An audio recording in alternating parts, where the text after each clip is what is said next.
무려 12년을 진실을 숨긴 채 살아왔습니다.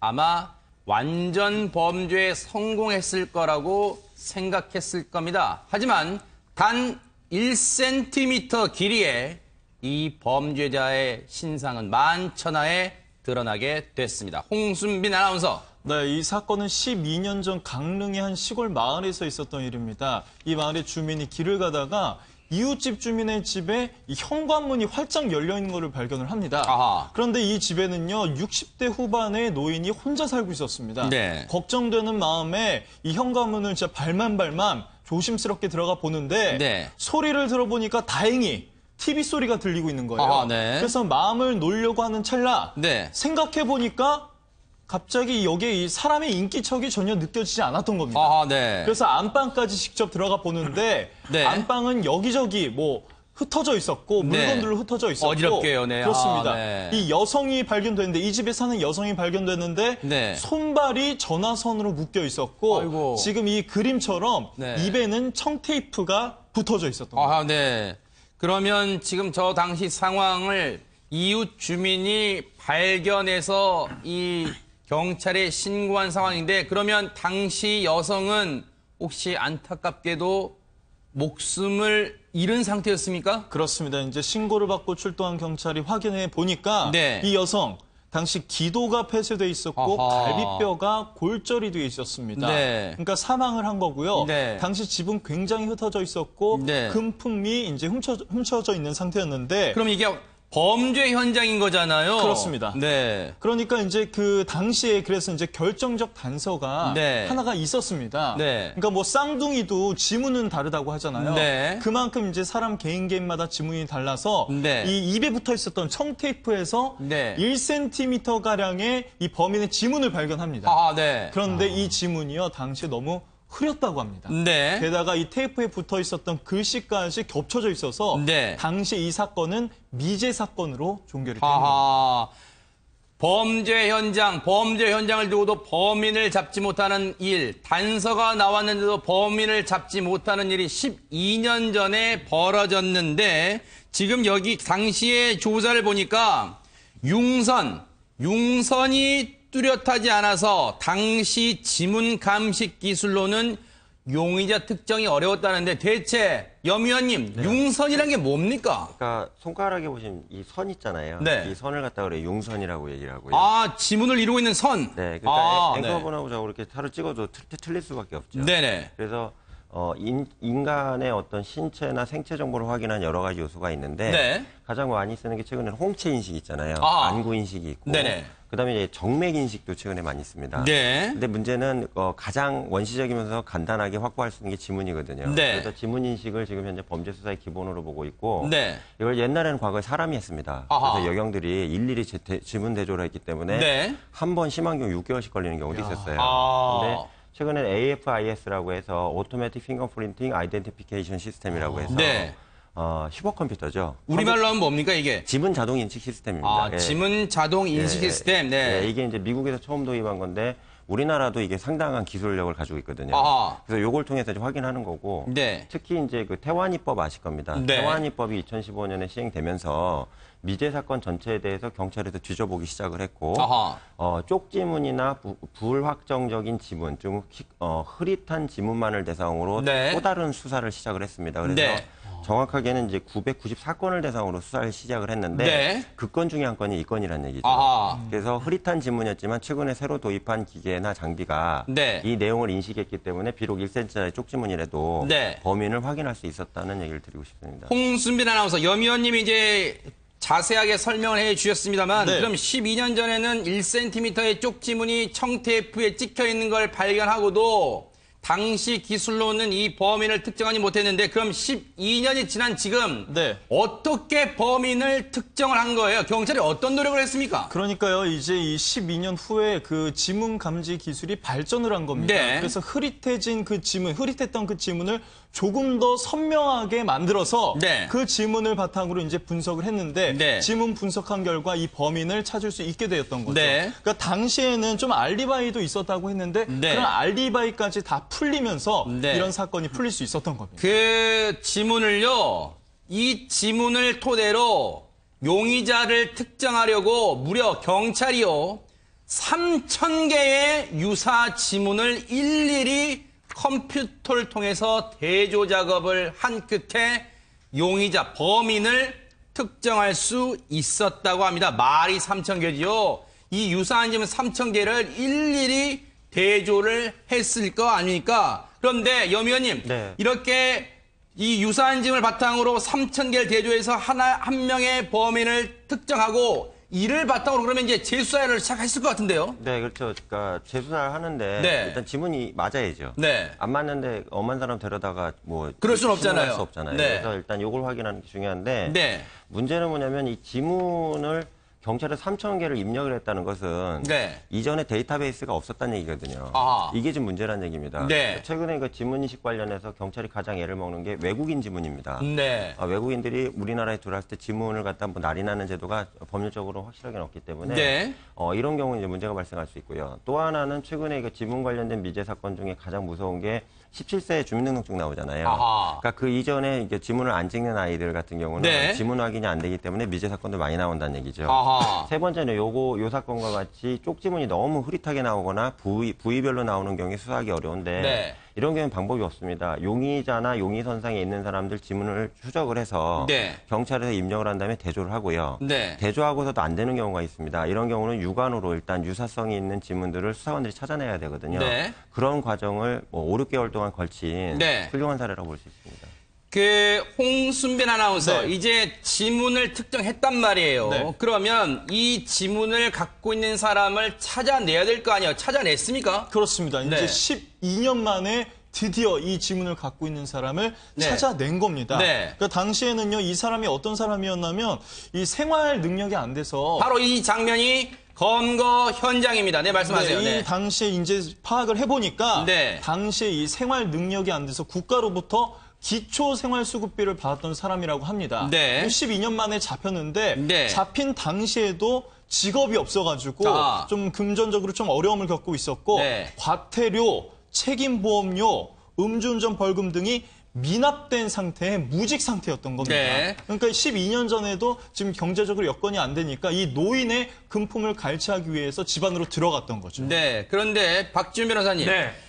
지금 이제 이 사람을 이제 12년 만에 생각을 해보세요. 12년 만에 이런 지문을 가진 사람이라는 건 알아냈단 말이에요. 근데 중요한 건 그럼 네. 이 사람이 대체 이 대한민국 땅에 어디 있는가를 모르잖아요. 그렇죠. 어디서 뭘 하고 있는지 모를 텐데 그걸 이제 앞서 영상 보셨지만 검거를 했단 말이에요. 네. 그런데 동해에 있는 이 자신이 운영하는 동해 범행 시간대 대낮에 자신이 운영하는 동해 소주방에 즉 업체 소주방에 있었다는 이 사람의 알리바이가 주변인 얘기와는 좀 다르더라. 혹시 여기에 착안했던 겁니까, 혹시? 그렇죠. 이제 일단 제일 중요한 거는 사실은 정황적인 증거들은 지금 있습니다. 네. 알리바이가 깨졌던 부분. 그리고 거짓말 탐지기를 3번 해가지고 모두 거짓 반응이 나왔습니다. 아, 네. 그 부분은 사실은 거짓말 탐지기는 증거 능력은 없습니다. 본인이 부인하면. 네. 그렇지만 상당히 어떤 신빙성을 많이 두는 게 실무적이고요. 아하. 근데 그런 정황 증거는 상당히 있는데 가장 결정적인 직접적 증거는 쪽지문이라고 보면 될 것 같아요. 아. 쪽지문이 이 남성하고 일치하기 때문에 네. 그쪽에 가서 본인 지문이 찍힐 가능성은 없거든요. 네. 아무런 이유 없이. 그 부분이 이제 가장 중요한 증거이기 때문에 네. 나머지 직접 증거하고 나머지 그 간접 증거가 합쳐져 가지고 아. 이 범죄 성립하는 데는 뭐 별 문제가 없고요. 뭐 검찰이나 기소를 하고 뭐 재판하는 과정에서도 뭐 유죄가 될 가능성이 높지 않을까 생각합니다. 그럼 이 부분은 12년 만에 범인을 정말 이 우여곡절 끝에 잡았는데 12년 지난 건 공소시효랑이랑 상관없습니까? 그렇죠. 강도 살인죄인데요. 이제 태완이법이라는 걸 만들면서 살인죄 공소시효가 지금 폐지됐습니다.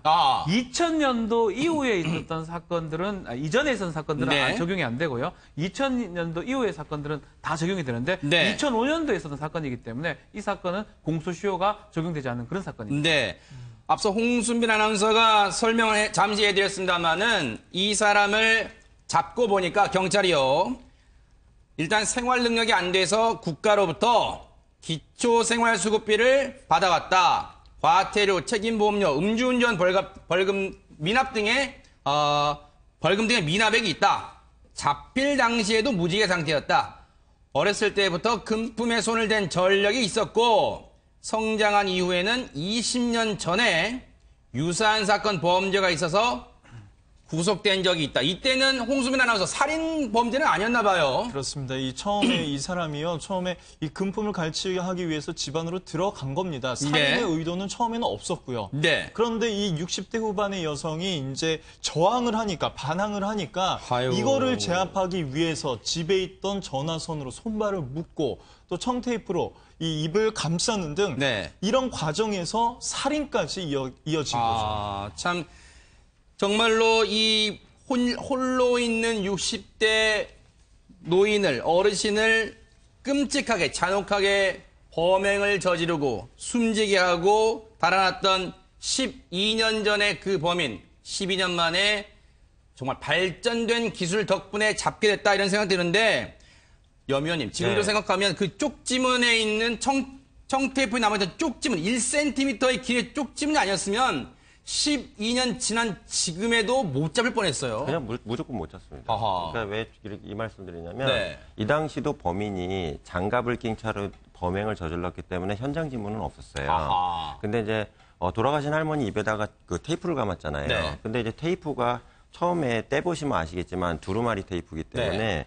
손톱 같은 걸로 해가지고 이걸 뜯어야 되거든요. 네. 그러니까 당시에 보통 범인들이 가장 많이 남겨놓는 쪽지문이 손톱 네. 바로 밑에, 엄지 손톱 바로 밑에 있는 이 부위를 많이 남겨놓거든요. 아하. 그 테이프 띠다가 이게 많이 남는데 예. 10년 전 기술은 이걸 확인이 안 됐었다는 얘기입니다. 네. 근데 지금은 그 증강영실이나 네. VR 기술 도형원에서 가능하고요. 네. 다만 제가 하나 비판적으로 말씀드리는 건 최근에 이제 정부도 바뀌고 뭐 경찰청장님께서도 이걸 수사하라고 하니까 지금 100건 이상의 쪽지문 사건을 해결을 했는데 네.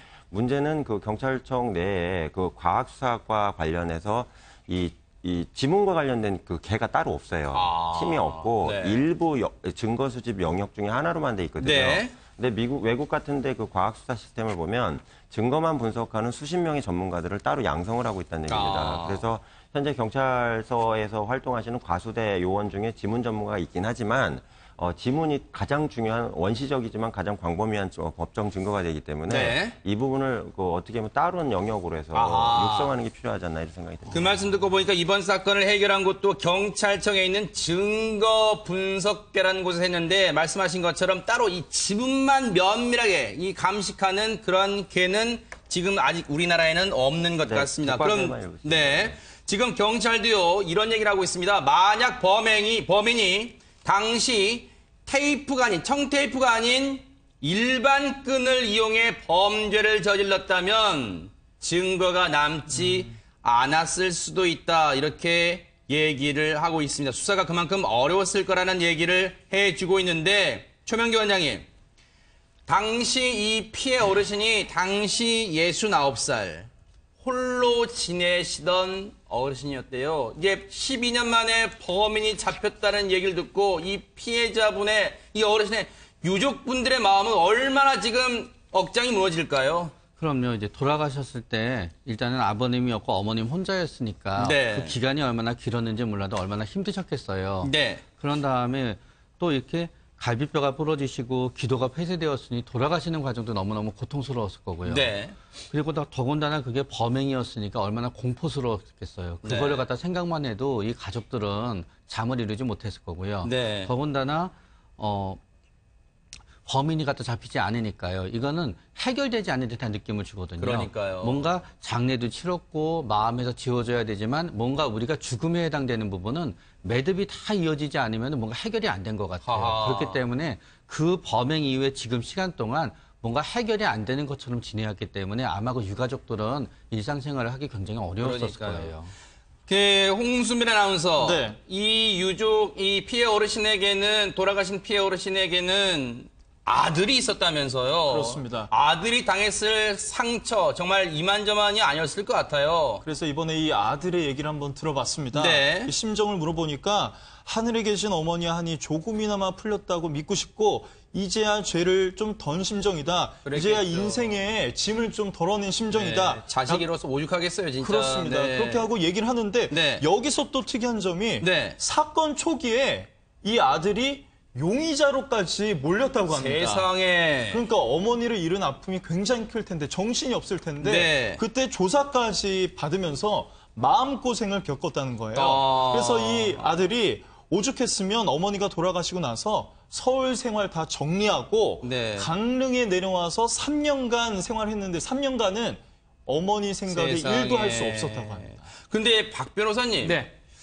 사건 초기에 이 아드님이 용의자, 어머니를 살해한 용의자로 추정돼 조사를 받았다는데 이게 경찰 입장에서는 불가피하게 조사할 수밖에 없는 거예요? 그렇죠. 사실은 경찰 입장에서 이런 어떤 원한이라든지 그런 여러 가지를 봐야 되는데 실제로 이런 사건에서 가장 가까운 사람이 범행을 저지를 가능성을 배제할 수가 없거든요. 그래요? 그러다 보니까 여러 명을 두지만 가까운 사람부터 이제 알리바이라든지 이런 것들을 조사하지 않았을까 생각이 들고 네. 또 아들 같은 경우는 최초의 용의자로 몰린 게 알리바이라든지 이런 게 좀 부족했을 가능성이 좀 있다고 생각이 듭니다. 막 그런 것 때문에 건설 현장 근로자셨대요. 그렇죠. 그러다 보니까 아마 좀 경찰 입장에서는 조금 믿지를 못해가지고 세상에. 약간 선상이 있었는 게 아닌가 생각이 들고 다만 이제 상당히 시간이 지나가지고 이런 억울한 점이 많이 풀려서 다행이라 생각이 듭니다. 이 아드님은 12년 동안 참아왔던 눈물을 이제서야 어머님 영정 앞에서 목 놓아 터뜨릴 것 같습니다.